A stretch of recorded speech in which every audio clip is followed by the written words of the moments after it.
So hello everyone. So today we will discuss about exponents. Exponents की बात करें तो ये एक टॉपिक है जो कि हम क्लास 9 में पढ़ते हैं फर्स्ट चैप्टर में. सो हम डिस्कस करते हैं एक्सपोनेंट्स के बारे में. लेट्स से हमने लिखा 3 सो हम इसे एक तरीका है उससे लिख सकते हैं 3⁴. अब मैं आपको बताता हूँ हुआ क्या. बेसिकली हमने 3 को 4 टाइम्स मल्टीप्लाई करा. Multiplied 3 4 times. ओके. सो एक्सपोनेंट्स की बात करें तो ये एक छोटी सी कहानी है, इसी के बारे में हम डिस्कस करेंगे. सो व्हाट डज एक्सपोनेंट से?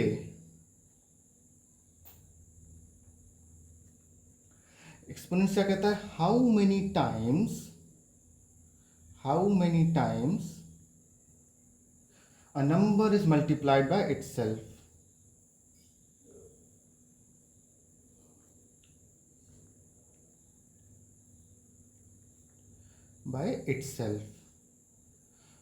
So this is the whole soul definition of exponents.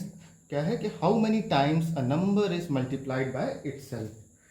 अब जैसे कि हमने 3 के ऊपर एक एग्जांपल देखा, इट इज 3 इंटू 3. सो हमने इसे कैसे लिखा? 3 और ऊपर हमने छोटा सा एक 4 बनाया. ठीक है. सो इसका मतलब क्या हुआ? 3⁴ ऑफ 4.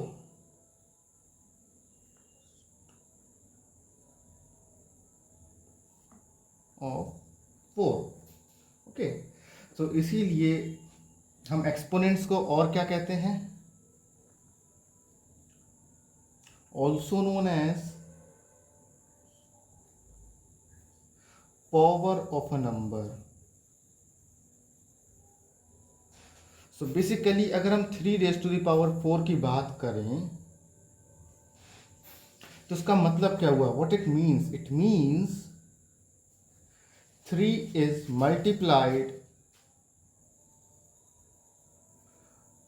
4 times by itself. यानी हमने 3 को 4 बार मल्टीप्लाई करा है. किससे? खुद से मल्टीप्लाई करा है. ओके. नाउ सो हमने इतना एक्सपोनेंट के बारे में समझा. तो बेसिक एक हम इसका एक जनरल इक्वेशन लिखें तो कैसे लिखेंगे वो देखते हैं अब. Okay. So exponent of a number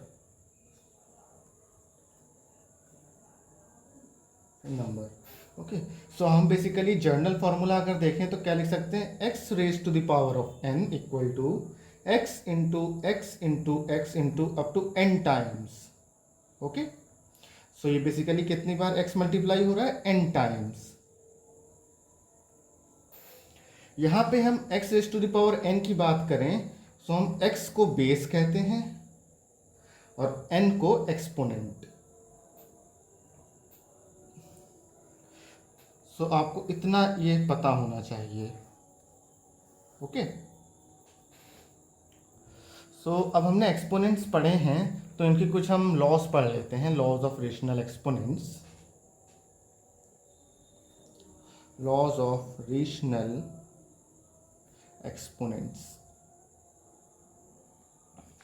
okay. सो हम यहाँ पे कंडीशन मानेंगे या हम लेट्स से हम सपोज कर रहे हैं. क्या सपोज कर रहे हैं? कि ए और बी, ए एंड बी आपके जो हैं वो पॉजिटिव रियल नंबर हैं. ठीक है. और एम और n, m and n rational numbers हैं.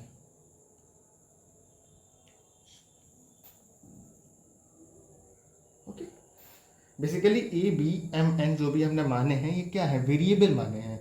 जब हम क्वेश्चन सॉल्व करेंगे तो इनकी जहाँ पे हम वैल्यू पुट करेंगे कुछ और फर्दर हम क्वेश्चन सॉल्व कर लेंगे फिर. सो हम बेसिकली वेरिएबल्स की मदद से लॉस पढ़ेंगे रेशनल एक्सपोनेंट्स के. ओके. सो जैसा कि अभी हमने देखा हम लॉज ऑफ रेशनल एक्सपोनेंट्स पढ़ रहे हैं तो उसमें हम पहला लॉ देखते हैं. Let's say we have 2 raised to the power of 5 into 2 raise to the power of 6। So हम इसे कैसे सॉल्व करेंगे? We will multiply 2 5 times as per the general formula, that is 2 into 2 into 2 into 2 into 2। 5 times हमने multiply कर लिया and then we have 2 raise to the power 6। So हम 2 को फिर 6 टाइम्स मल्टीप्लाई करेंगे। ओके, सो टोटल हमने 2 कितने times multiply किया? 1 2 3 4 5 6 7 8 9 10 11, यानी हमने 2 को खुद से 11 टाइम्स मल्टीप्लाई करा है। तो जैसा जैसा कि हमने अभी डेफिनेशन में पढ़ा था, क्या पढ़ा था? How many times number is multiplied by itself. तो इसे लिखने का तरीका क्या बताया हमने? 2 raise to the power of 11। So हम अगर एक चीज देखें, यहाँ पे ध्यान दें, पॉइंट टू बी नोटेड, 11 कहाँ से आया? 11 को अगर हम लिखें तो हम इसे 5 + 6 भी लिख सकते हैं, और 5 और 6 क्या है? 2 की पावर्स हैं। ओके, तो हमें यहाँ से एक जनरल फॉर्मूला मिला, क्या? A raise to the power m plus a raise to the power m into a raise to the power of n equal to a raise to the power of m plus n। Formula क्या कहता है? अगर base same है, base हमारा दोनों बार a है और power अलग हो रही है, चेंज हो रही है और मल्टीप्लाई हो रहे हैं दोनों, तो हम क्या कर सकते हैं? बेस को वही लिख देंगे और पावर्स को ऐड कर देंगे। Okay, so it is the first law of rational exponent. So हम आगे बढ़ते हैं। Second, in the same way, अगर हमने मल्टीप्लीकेशन के लिए देखा है तो हम डिवीजन के लिए भी देख सकते हैं। सो let's say 2 raise to the power of 5 divided by 2 raised to the power of 3. Okay, so what does it mean? We have 5 times 2, 2 into 2 into 2 into 2 into 2 divided by 3 times 2, that is 2 into 2 into 2. So 2 से 2 कटा, यहाँ पे 3 बार कटेगा। So what we are left with? Left with 2 into 2। इसे हम क्या लिख सकते हैं? 2 स्क्वायर। ओके, सो फिर से अगर हम यहाँ पे ध्यान दें, अगर 2 रेज टू द पावर 5 को e raise to the power m मान लें, divided by 2 raise to the power 3 को e raise to the power n देख लें, सो हमें क्या मिलता है? e raise to the power m minus n। 5 minus 3 is equal to 2. What we got is 2 raised to the power 2. So it is our second law. Okay. Now, moving towards the third one. Let's say we have 2 raised to the power of 3 whole power of 2. So what we will do is 2 raised to the power 3 क्या करेंगे हम?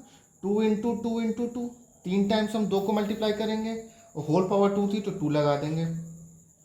अब हम पूरे को 2 बार multiply करेंगे into 2 into 2 into 2। Okay, सो अगर हम 2 को काउंट करें कितने टाइम्स मल्टीप्लाई हो रहा है, तो 1 2 3 4 5 6। So what it will become? 2 raise to the power of 6। So 6 यहाँ से अगर हम देखें कैसे आ सकता था, तो 6 can be written as 3 into 2। So basically powers को हमने मल्टीप्लाई कर दिया तो हमें 6 मिल जाएगा। So what will write as e raise to the power m whole raised to the power n is equal to e raised to the power mn. Okay, so it is our third formula.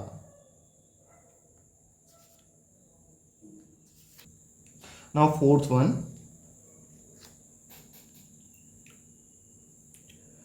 let's say we have 2 raised to the power of minus 2. What does it mean? इसे हम क्या लिख सकते हैं? 1/2 raise to the power of 2। Okay, so basically हमारा अगर कोई base है, लेट्स से a, उसकी सम पावर है m, तो हम क्या करेंगे? बेस को 1/, में लेके जाएंगे, दैट इज 1/a, और पावर के आगे माइनस का साइन लगा देंगे। सो बेसिकली हमने 2 स्टेप्स किए हैं। स्टेप्स क्या थी हमारी? बेस को 1/, में लेके जाएंगे, पावर के आगे नेगेटिव साइन लगा देंगे। Okay, so we get our fourth law, that is e raise to the power m equal to 1/a raise to the power minus of m। Let's move towards fifth one. Okay, so let's say we have 3 raise to the power 4/5। ओके, सो हम 4/5 को कैसे लिख सकते हैं? 4/5 को it can be written as 4 into 1/5। Okay, सो हम क्या करेंगे, इसे लिख देंगे 3⁴ होल पावर ऑफ 1/5। ओके, इसी को हम एक और तरीके से लिख सकते हैं 3⁴ whole of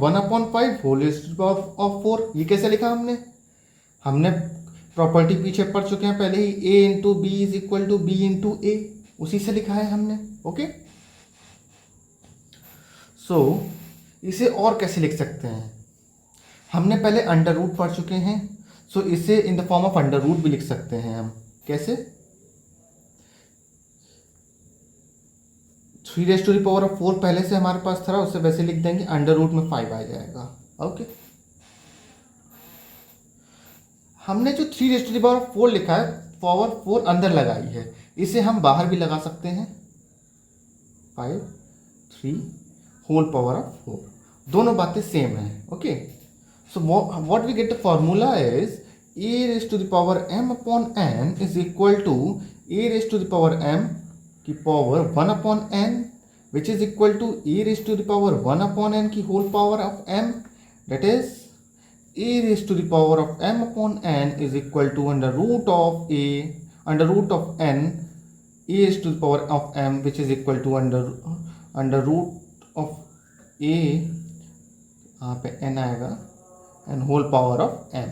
okay, so it is our fifth property, yeah, law, whatever we say। okay, in the same way अगर हम छठा प्रॉपर्टी देखें, सो अगर हम लिख देते हैं 3 की power 2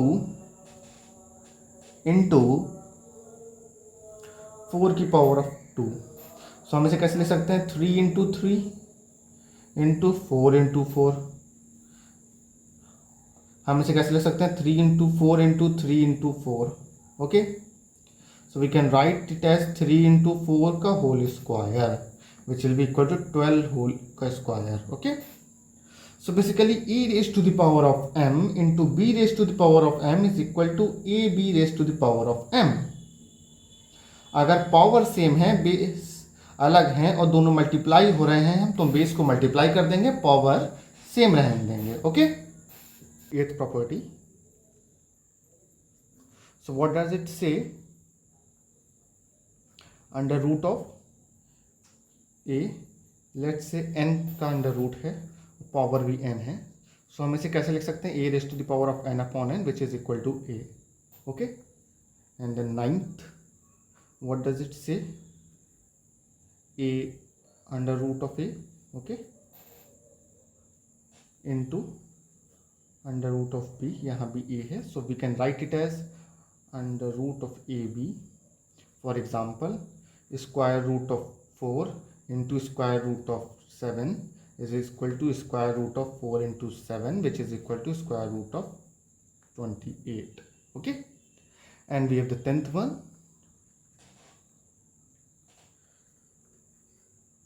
a, let's say it is a plus, sorry, divided by b, let's say a। सो जिस तरह से हमने मल्टीप्लाई में करा, इसी तरह से हम डिवाइड भी कर सकते हैं, होल कॉमन ले लेंगे, अंडर रूट बाहर ए लिख देंगे, and a divide by b, as simple as that. And then we have the 11th one, under root of a, इसके अंदर एक और अंडर रूट है, let's say we have a, यहाँ लेट्स से हम एन ले लेते हैं। Okay, so what will be to equal to, it will be equal to m n under root of a. Okay, हम इसे उल्टा करके भी लिख सकते हैं, बाहर m ले लें, अंदर n ले लें। ओके, सो ये कुछ प्रॉपर्टीज़ थी, लॉज थे आपके ऑफ रेशनल एक्सपोनेंट्स, जो कि हमें डिस्कस करने थे, इम्पोर्टेंस थे। सो आज हमने प्रॉपर्टीज़ या laws of rational exponents discuss करे हैं। Okay, so this was the topic. अब आप लोगों का काम क्या है कि आप लोग कुछ क्वेश्चंस ट्राई करते हैं। Okay, thank you.